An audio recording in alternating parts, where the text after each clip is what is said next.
여기 한국에 대해 충격적인 경험을 했다는 북한 여성이 있습니다. 그녀는 자신이 겪은 일을 믿을 수 없다며 한숨을 내쉬는데요. 그녀가 말하길 한국만큼 이해할 수 없는 나라는 없을 거라고 합니다. 대체 무슨 일이 있었던 걸까요? 그녀가 한국에서 겪은 놀라운 경험의 진실, 지금 바로 알아보겠습니다. 제가 서울에 도착해서 비행기에서 내리자마자 심장이 쿵쾅거렸어요. 이 순간을 얼마나 오랫동안 꿈꿔왔는지 모르겠지만 막상 현실이 되니까 감정이 벅차올랐어요. 제 이름은 박지연이고 방금 북한을 탈출해 나온 참이었어요. 공항은 정말 밝고 사람들로 북적였어요. 사람들이 바쁘게 움직이고 말하고 웃고 있더라고요. 제가 익숙했던 조용하고 어두운 곳들과는 전혀 달랐어요. 작은 여행 가방을 꽉 쥐고 있었는데 누가 가져갈까봐 두려웠어요. 그 가방 안에는 제 전 재산이 들어있었거든요. 세관 쪽으로 걸어가면서도 여기가 얼마나 다른지 믿을 수가 없었어요. 공항 직원들은 깔끔하고 깨끗한 유니폼을 입고 모든 사람들에게 미소를 짓고 있었어요. 북한에서는 경비원들이 항상 무섭고 엄격한 표정을 짓고 있었는데 말이에요. 제 차례가 되자 세관 직원이 제 서류를 보더니 저에게 미소를 지어주더라고요. 박지연 씨, 한국에 오신 것을 환영합니다. 직원이 친절하게 말했어요. 눈물이 핑 돌았어요. 그렇게 환영받은 적이 한 번도 없었거든요. 겨우, 감사합니다. 라고 속삭이고는 다음으로 넘어갔어요. 그 다음 며칠은 정신없이 지나갔어요. 저 같은 북한 이탈 주민들을 위한 특별센터에서 지냈거든요. 거기서 편안한 침대와 충분한 음식, 새 옷을 제공해 주었어요. 얼마나 먹을 게 많은지 믿을 수가 없었어요. 북한에서는 항상 배가 고팠는데 여기서는 음식을 다 먹을 수가 없을 정도였어요. 모든 것이 새롭고 낯설었어요. 욕실에는 언제든지 뜨거운 물이 나왔고 불은 밤새 꺼지지 않았어요. 옷을 세탁해주는 기계들도 있었어요. 마치 마법 같았죠. 하지만 가장 좋은 건 자유였어요. 아무도 저에게 무엇을 생각하라고 하거나 말하라고 하지 않았어요. 제가 원하는 TV 프로그램도 마음껏 볼 수 있었고 심지어 정부를 비판할 수도 있었어요. 무섭기도 했지만 신나는 일이었어요. 저는 남한 생활에 대해 배우기 위해 수업을 듣기 시작했어요. 배울 게 너무 많더라고요. 컴퓨터 사용법, 지하철 타는 법, 은행 계좌 개설하는 법 등 가끔은 너무 벅차게 느껴졌지만 꼭 성공하고 싶었어요. 그날 밤 편안한 침대에 누워서 모든 일들을 생각해 보았어요. 북한에 있는 가족들이 너무나 그리웠지만 새 삶에 대한 기대감이 컸어요. 앞으로 많은 도전들이 기다리고 있겠지만 이 새로운 세상에서 사는 법을 배우는 것은 쉽지 않을 거예요. 하지만 인생에서 처음으로 미래에 대해 꿈꿀 수 있다는 것이 너무 행복했어요. 잠이 들기 전에 저는 스스로에게 약속했어요. 열심히 일하고 배울 수 있는 모든 것을 배우고 이 놀라운 기회를 최대한 활용하겠다고요. 한국에서의 새로운 삶은 이제 막 시작된 것이고 앞으로 무슨 일이 일어날지 정말 기대가 돼요. 처음 한국에 도착했을 때 나는 모든 걸 다 본 줄 알았어요. 화려한 불빛들, 북적이는 거리들, 끝없이 다양한 음식들 마치 완전히 새로운 세상에 들어온 것 같았죠. 하지만 이 낯선 땅에서 사랑에 빠지고 결혼하게 되면서 겪게 된 롤러코스터 같은 경험에 대해서는 전혀 준비가 되어 있지 않았어요. 모든 일은 내가 한국에 온 지 6달 후에 시작됐어요. 서울에서 아직 적응하려고 애쓰고 있던 때였는데 그때 재준을 만났죠. 그는 키가 크고 잘생겼으며 내가 본 중 가장 다정한 눈을 가진 사람이었어요. 우리는 동네 커피숍에서 우연히 부딪혔고 그 후로 매일 그곳에서 만나게 됐어요. 재준은 내가 서툰 한국어로 말하는 것을 인내심 있게 들어줬고 나는 내가 상상했던 것보다 더 빠르게 그에게 빠져들고 있었어요. 재준이 사귄 지 3달 만에 청혼했을 때 나는 기뻐서 어쩔 줄 몰랐어요. 하지만 결혼식 날이 다가오면서 걱정의 매듭이 뱃속에서 점점 커져갔어요. 나는 한국에서 아내가 된다는 게 어떤 의미인지 전혀 모르고 있다는 걸 깨달았죠. 북한에서처럼 아내들이 남편을 무조건적으로 섬겨야 하는 건가요? 아니면 여기는 다를까요? 결혼식을 앞둔 몇 주 동안 나는 패닉 상태였어요. 한국의 결혼 풍습에 대한 모든 책을 샀어요. 심지어 한국 드라마도 몰래 보면서 결혼 생활에 대한 힌트를 얻으려고 했죠. 하지만 알면 알수록 더 혼란스러워졌어요. 결혼식 날, 나는 긴장된 마음 그 자체였어요. 식은 아름다웠고 재준의 가족과 나의 새로운 친구들이 모두 참석해 주었어요. 하지만 내가 생각할 수 있는 건 우리가 집에 가면 무슨 일이 벌어질지 뿐이었어요. 그날 저녁, 우리는 새 아파트에 들어서면서 내 심장은 미친 듯이 뛰고 있었어요. 나는 완벽한 아내가 되겠다고 결심하고 부엌으로 달려갔어요. 끓는 물을 담은 냄비와 간식을 준비했는데 그건 엄마가 아버지에게 해주던 방식 그대로였어요. 재준이 들어왔을 때 나는 깊이 허리를 숙여 인사하며 그의 코트를 받아들려고 했어요. 재준은 어리둥절한 표정으로 나를 바라보며 물었어요. 지연아, 뭐 하는 거야? 나는 얼굴이 화끈거리는 걸 느끼며 더듬거렸어요. 저녁 준비해놨어요. 그리고 씻을 물도요. 이게 좋은 아내가 해야 할 일이 아닌가요? 내가 당황해 있는 걸 보고 재준은 크게 웃음을 터뜨렸어요. 하지만 내 혼란스러운 얼굴을 보자 그의 표정은 부드러워졌어요. 그는 다가와서 내 손을 잡았어요. 지연아, 그는 부드럽게 말했어요. 우리는 이제 파트너야. 나를 그렇게 섬길 필요 없어. 우리 같이 저녁 만들자, 알았지? 나는 얼떨떨한 기분으로 재준이 나를 부엌으로 이끌어가는 것을 따라갔어요. 그는 소매를 걷어붙이고 채소를 씻기 시작했어요. 자, 내가 좋아하는 방식으로 이걸 어떻게 써는지 보여줘. 우리는 나란히 서서 채소를 자르며 이야기하고 웃으면서 함께 일했어요. 나는 어깨에서 무거운 짐이 내려가는 걸 느꼈어요. 내가 예상했던 것과 전혀 달랐지만 이게 맞는 것 같았어요. 다음 몇 주 동안 나는 한국에서의 결혼 생활이 놀라움으로 가득하다는 것을 깨달았어요. 재준과 나는 집안일을 공평하게 나눴어요. 그는 내가 그를 지극정성으로 돌보기를 바라지 않았어요. 대신 우리는 함께 결정을 내리고 서로의 목표를 지지하며 동등한 입장에서 서로를 대했어요. 쉽지 않을 때도 있었어요. 때때로 북한에서 배운 옛 습관이 나와서 나도 모르게 지나치게 순종적인 태도를 보일 때도 있었어요. 하지만 재준은 언제나 인내심을 가지고 우리가 팀이라는 것을 상기시켜 주었어요. 결혼한 지 한 달쯤 됐을 때 저는 작은 멘붕을 겪었어요. 저녁을 태워버렸고 재준이 화낼 거라고 확신했어요. 하지만 재준이 집에 와서 부엌에서 울고 있는 나를 보았을 때 그는 그냥 음식을 시켜주고는 저녁에 자기가 좋아하는 요리를 가르쳐줬어요. 우리는 작은 부엌 바닥에 앉아 밀가루로 뒤덮여서 아이들처럼 깔깔대며 웃고 있었어요. 그때 저는 중요한 것을 깨달았어요. 한국에서의 결혼은 한 사람이 다른 사람을 섬기는 것이 아니라 두 사람이 인생의 도전을 함께 맞서고 서로를 지지하며 함께 성장하는 것이었어요. 그날 밤 잠든 남편 옆에 누워서 나는 감사의 마음이 치밀어 오르는 걸 느꼈어요. 나는 알던 모든 것을 뒤로하고 한국에 왔지만 그 대가로 상상도 못했던 많은 것을 얻었어요. 나는 동반자, 동등한 사람, 그리고 내가 전에 알던 것보다 더 자유로운 새로운 삶의 방식을 찾았어요. 물론 나의 여정은 이제 막 시작이에요. 앞으로도 많은 놀라움과 도전이 기다리고 있을 거예요. 하지만 잠에 들며 재준과 손을 맞잡고 무엇이든 맞설 준비가 되어 있다는 느낌이 들었어요. 한국에서의 삶에 드디어 익숙해졌다고 생각했어요. 재준과 결혼한 지 6개월이 지나면서 이제 정착한 것 같았죠. 그런데 삶은 저에게 큰 깜짝 선물을 준비하고 있었어요. 어느 10월 아침, 이상한 기분으로 잠에서 깼어요. 속이 메스껍고 방이 빙글빙글 도는 것 같았죠. 처음에는 뭔가 잘못된 음식을 먹은 줄 알았어요.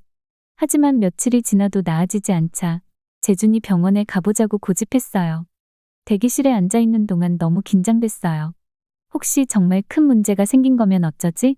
의사 선생님이 저희를 호출해서 몇 가지 질문을 하더니 몇 가지 검사를 했어요. 잠시 후 의사 선생님이 환한 미소를 지으며 돌아왔어요. 축하해요. 그녀가 말했어요. 임신이네요. 믿기지 않았어요. 제가 엄마가 된다고요? 기쁘면서도 무서웠어요. 한국에서 아이를 키우는 것에 대해 아무것도 몰랐거든요. 제 자신의 어린 시절은 북한에서 힘들게 자랐어요. 우리는 가진 것도 별로 없었고 부모님은 매우 엄격하셨죠. 제가 무엇을 보고 어떻게 좋은 엄마가 될 수 있을까요? 몇 주가 지나면서 배는 점점 불러오고 걱정도 커졌어요. 부모 교육에 대한 책을 모조리 읽었어요. 재준에게도 질문을 100만 개쯤 했죠. 하지만 우리 아기가 태어나던 날에 그 순간을 준비할 수 있는 건 아무것도 없었어요. 병원은 북한에서 보던 것과 너무 달랐어요. 곳곳에서 기계가 삐삐 소리를 냈고 간호사와 의사들은 바쁘게 움직였어요. 무서우면서도 신기했죠. 몇 시간의 진통 끝에 우리 딸이 드디어 태어났어요. 간호사가 그녀를 내 팔에 안겨줬어요. 정말 작고 완벽했죠. 상상도 할 수 없을 만큼의 사랑이 느껴졌어요. 하지만 정말 두렵기도 했어요. 이 작은 생명을 어떻게 돌볼 수 있을까요? 그날 저는 제 딸에게 약속했어요. 그녀에게 남북한의 좋은 점을 다 주겠다고요. 그녀는 북한 사람들처럼 강인하고 나만이 줄 수 있는 모든 기회를 누릴 수 있을 거예요. 저는 그녀를 수연이라고 이름 지었어요. 뛰어나고 아름답다는 뜻이었죠. 제 딸에게 완벽한 이름이라고 생각했어요.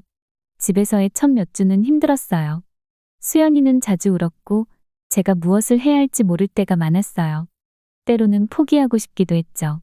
하지만 수연이가 큰 눈으로 저를 바라볼 때면 계속 노력해야겠다는 생각이 들었어요. 제주는 큰 도움이 되었어요. 기저귀를 갈아주고 수연이가 잠들지 못할 때는 함께 걸어 다녔죠. 그렇게 좋은 아빠로서의 재준을 보면서 그를 더 사랑하게 됐어요. 수연이가 자라면서 저는 몇 가지를 깨닫기 시작했어요. 다른 아이들에 비해 웃는 일이 적었고 주위 사람이나 장난감에도 관심이 없어 보였어요. 처음에는 제가 그냥 너무 걱정하는 거라고 생각했어요. 하지만 마음속 깊은 곳에서는 뭔가 잘못됐다는 걸 알고 있었죠. 수연이가 3달쯤 되었을 때 검진을 위해 병원에 데려갔어요. 무서웠지만 말해야 한다는 걸 알았죠. 선생님, 떨리는 목소리로 말했어요. 수연이에게 무슨 문제가 있는 것 같아요. 의사 선생님은 제 이야기를 들으며 수연이를 주의 깊게 살펴보고 몇 가지 검사를 했어요. 그러더니 우리에게 모든 것을 바꿔놓을 말을 했어요.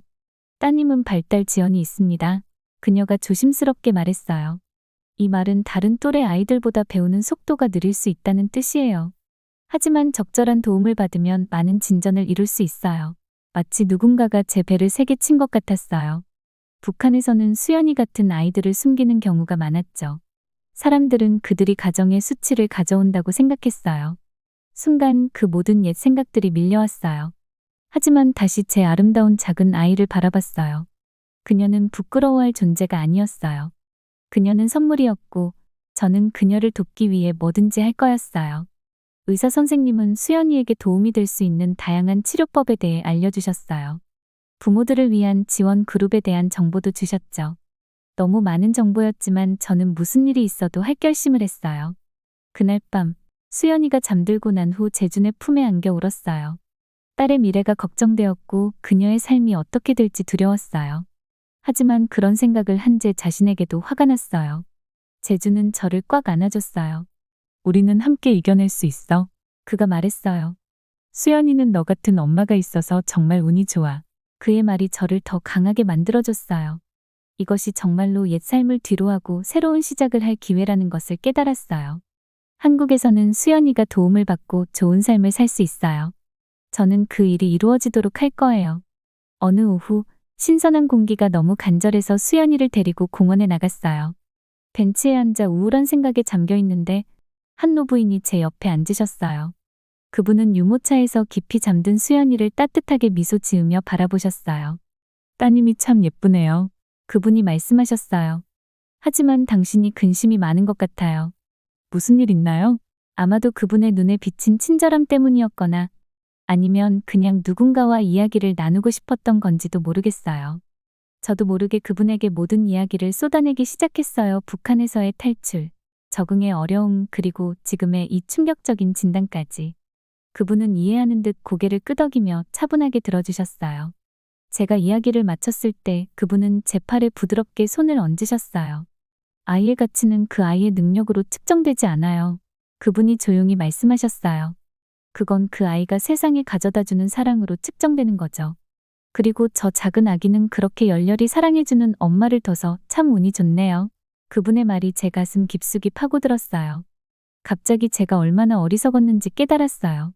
새로운 삶에서 전혀 필요 없는 낡은 믿음에 매달리고 있었다는 걸요. 수연이는 수치나 짐이 아니라 제 딸이고 그녀만의 독특한 방식으로 완벽했어요. 눈물이 줄줄 흐르기 시작했고 저는 그분께 감사의 말씀을 전했어요. 그분은 제 손을 한번 꼭 잡아주시고 일어나셨어요. 당신은 생각보다 더 강해요. 그분이 말씀하셨어요. 그 강함을 믿어요. 그분이 걸어가는 모습을 바라보며 제 안에서 무언가가 변하는 걸 느꼈어요.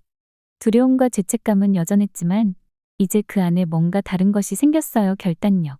저는 평화롭게 자고 있는 수연이를 내려다보며 조용히 맹세했어요. 저는 수연이가 자격 있는 엄마가 될 거라고, 어떤 어려움이 있더라도요. 새로운 결의로 저는 눈물을 닦고 집으로 향했어요. 이제는 어떻게 되었을까 하는 생각에만 매달릴 게 아니라 어떻게 할 수 있을까에 집중할 때였어요. 수연이는 저를 필요로 했고 저는 절대 실망시키지 않을 거예요. 그날 밤 재준과 저녁 식사에 앉아 공원에서의 만남에 대해 이야기했어요. 너무 두려웠어. 제가 고백했어요. 하지만 이제 정면으로 마주할 준비가 됐어. 수연이에게 가능한 최고의 삶을 줄 거야. 재준의 눈에 눈물이 맺히며 제 손을 꼭 잡았어요. 우리가 함께 할 거야. 그가 말했어요. 하루하루. 우리가 늦게까지 이야기하고 치료법을 찾아보며 계획을 세우던 중 저는 희미한 희망의 빛을 느꼈어요. 앞으로의 길이 쉽지 않을 거라는 건 알았지만 우리는 가족으로서 그 길을 걸어갈 거예요.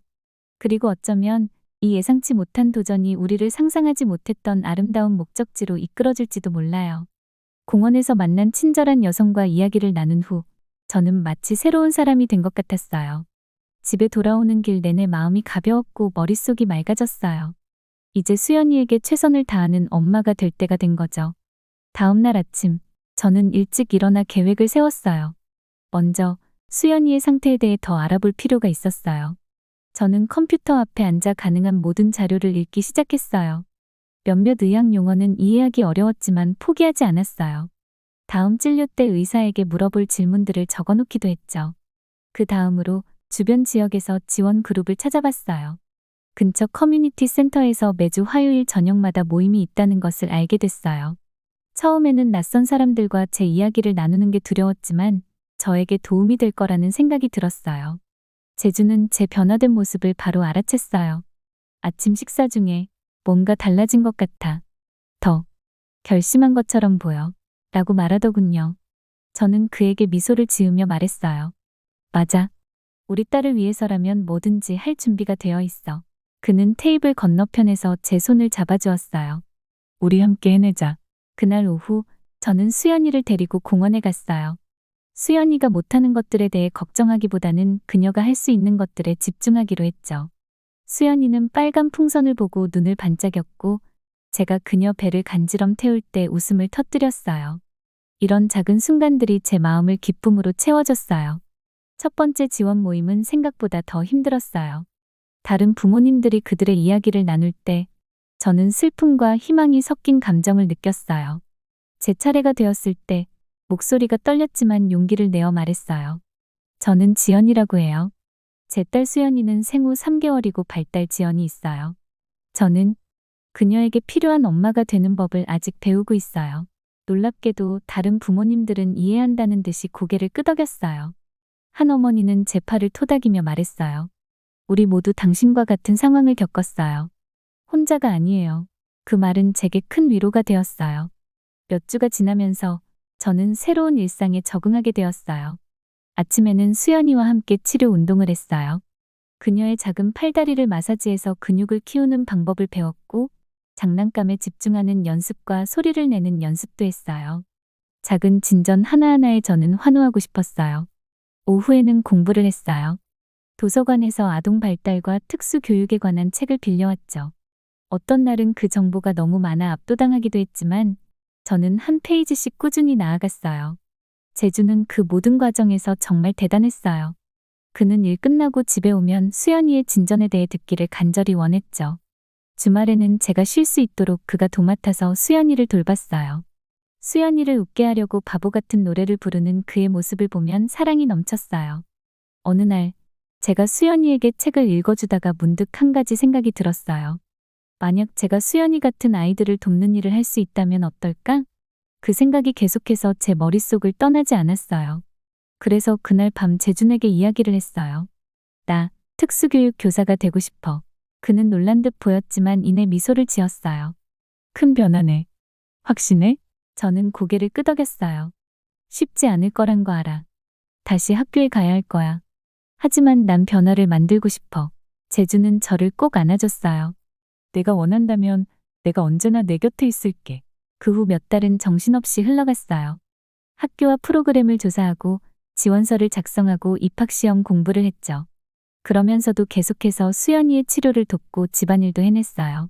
어떤 날은 모든 걸 다 해낼 수 없을 것 같았어요. 하지만 수연이가 새로운 이정표를 달성할 때마다 예를 들어 뒤집기, 장난감 잡기, 새로운 소리를 내기 같은 순간들이 있을 때마다 제 결심은 다시금 강해졌어요. 저는 다른 아이들도 이런 기쁨을 느낄 수 있도록 돕고 싶었어요. 드디어 제가 특수교육 교사 프로그램에 합격했다는 편지를 받은 날이 왔어요. 저는 믿을 수 없어서 한참을 쳐다보다가 기쁨의 눈물을 터뜨렸어요. 제주는 저를 거실에서 빙빙 돌려줬고 수연이는 손뼉을 치며 웃었어요. 제 작은 가족을 바라보며 저는 감사의 물결이 밀려드는 걸 느꼈어요. 제 인생은 정말 예상치 못한 방향으로 흘러왔죠. 북한을 탈출한 후 남한에서 사랑을 찾았고 수연이의 진단을 받고 나서 제 새로운 목표를 발견하게 되었어요. 앞으로의 길이 순탄치만은 않을 거란 걸 알아요. 엄마로서, 학생으로서 그리고 수연이의 지속적인 치료를 병행하며 균형을 맞추는 일이 쉽진 않을 거예요. 하지만 오랜만에 저는 미래가 정말 기대되기 시작했어요. 그날 밤 수연이를 재우면서 저는 그녀에게 조용히 약속했어요. 내가 널 자랑스럽게 만들 거야. 우리 사랑스러운 아이. 그리고 함께 많은 사람들을 도울 거야. 수연이의 눈이 감기면서 그녀의 입술에 미소가 번지는 걸 보았어요. 그 순간 어떤 도전이 앞에 놓여 있어도 우리는 사랑과 결심 그리고 희망으로 함께 해낼 거란 확신이 들었어요. 학사모와 가운을 입고 서서 내 교사학위를 쥐고 있는 게 정말 믿기지가 않아요. 수연이가 태어난 지 벌써 5년이 지났고 제 삶은 상상도 못했던 방향으로 변했어요. 강당에 있는 수많은 사람들을 바라보며 저는 서울에 도착했을 때 그 두려워하던 젊은 여자를 떠올려요. 그녀는 너무나도 혼란스럽고 이 새로운 세상에서 자신의 자리를 찾지 못했었죠. 그 여자가 지금의 저를 본다면 뭐라고 생각할까요? 졸업식은 연설과 박수 소리로 가득 차 흐릿하게 느껴졌어요. 제 이름이 불릴 때 떨리는 다리로 무대를 걸어갔어요. 학장이 제게 졸업장을 건네줄 때 목이 메이는 걸 느꼈어요. 이 종이 한 장은 단순한 학위를 넘어선 제가 얼마나 멀리 왔는지를 나타내는 상징이거든요. 졸업식이 끝난 후 저는 가족을 찾아 사람들 사이를 헤쳐나갔어요. 가족을 발견했을 때 제 마음은 사랑으로 가득 찼어요. 재준이는 자랑스러워하며 웃고 있었고 작은 수연이는 그의 어깨에 올라타서 신나게 손을 흔들고 있었어요. 엄마, 엄마, 그녀가 소리쳤어요. 엄마 해냈어요. 저는 그녀를 안아들고 얼굴에 입맞춤을 퍼부었어요. 재준이는 우리 둘을 큰 곰 같은 포옹으로 감쌌어요. 정말 자랑스러워. 그가 제 귀에 속삭였어요. 밝은 햇빛 속을 걸어나가면서 저는 강렬한 깨달음에 사로잡혔어요. 제 삶은 남한과 북한의 실로 짜여진 아름다운 직물 같아요. 북한에서 저는 고난을 통해 단련된 강인함을 가져왔어요. 저는 자원이 부족한 상황에서도 기지를 발휘하는 법을 배웠고 작은 것들에 기쁨을 찾으며 어떤 것도 당연하게 여기지 않는 법을 배웠어요. 그 교훈들은 새로운 삶에서도 저에게 큰 도움이 되었죠. 하지만 남한은 저에게 너무나 많은 것을 주었어요. 여기서 저는 스스로의 길을 선택할 자유를 찾았어요. 예전 삶에서는 상상도 못했던 기회를 발견했죠.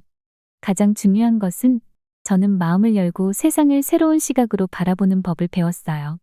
우리 가족이 축하 점심을 먹으러 좋아하는 식당으로 걸어가면서 저는 제 사고방식이 얼마나 많이 바뀌었는지 생각했어요.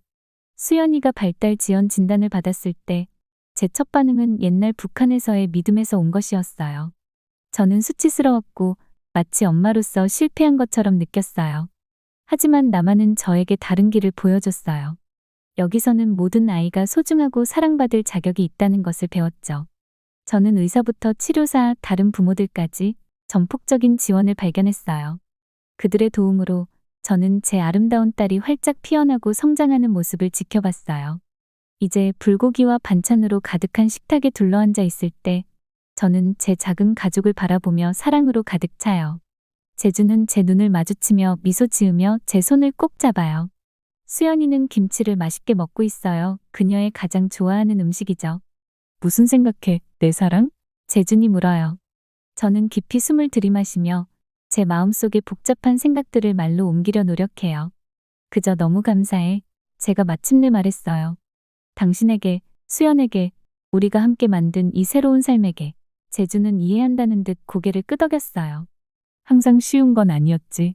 그가 말해요. 하지만 우리는 모든 도전을 함께 마주했잖아. 물론 그가 맞아요. 우리의 여정은 순탄하지 않았어요. 문화적 차이가 너무 커서 포기하고 싶었던 때도 있었어요. 하지만 사랑과 인내로 우리는 두 세계 사이에 다리를 놓는 아름다운 것을 만들어냈어요. 그날 밤 수연이를 침대에 눕히면서 저는 미래에 대해 생각했어요. 내일 저는 특수교육 교사로서의 새로운 일을 시작해요. 긴장되지만 기대되기도 해요. 제 딸과 같은 아이들을 돕기 위해 제가 배운 모든 것을 사용하고 싶어요. 하지만 제 꿈은 그 이상이에요. 언젠가는 제 독특한 경험을 바탕으로 두 한국을 더 가깝게 만드는 일을 하고 싶어요. 아마도 책을 쓰거나 강연을 하며 남한에서 새로운 삶을 시작한 제 이야기를 나누는 걸까요? 쉽지 않다는 건 알아요. 남북한의 간극은 깊고 복잡하죠. 하지만 수연이의 이마에 입맞춤을 하고 불을 끌 때 저는 한 줄기 희망을 느껴요. 제가 제 마음속과 생각 속에서 그 간극을 메울 수 있다면 우리나라들도 희망이 있을지도 몰라요. 재준이 옆에 누워서 내일이 가져올 일이 기대되어 가슴이 벅차올라요. 제 여정은 끝나지 않았어요. 여러모로 이제 막 시작된 것 같아요. 앞으로 어떤 도전이 닥쳐올지 모르지만 저는 맞설 준비가 되어 있어요. 사랑과 결단력, 열린 마음만 있다면 무엇이든 가능해요. 저는 얼굴에 미소를 띠고 잠이 들며 언젠가 두 한국이 다시 하나가 되는 미래를 꿈꿔요. 그리고 그 꿈속에서 저는 그들 사이의 다리 위에 서서 다른 이들이 집으로 돌아가는 길을 찾도록 돕고 있어요.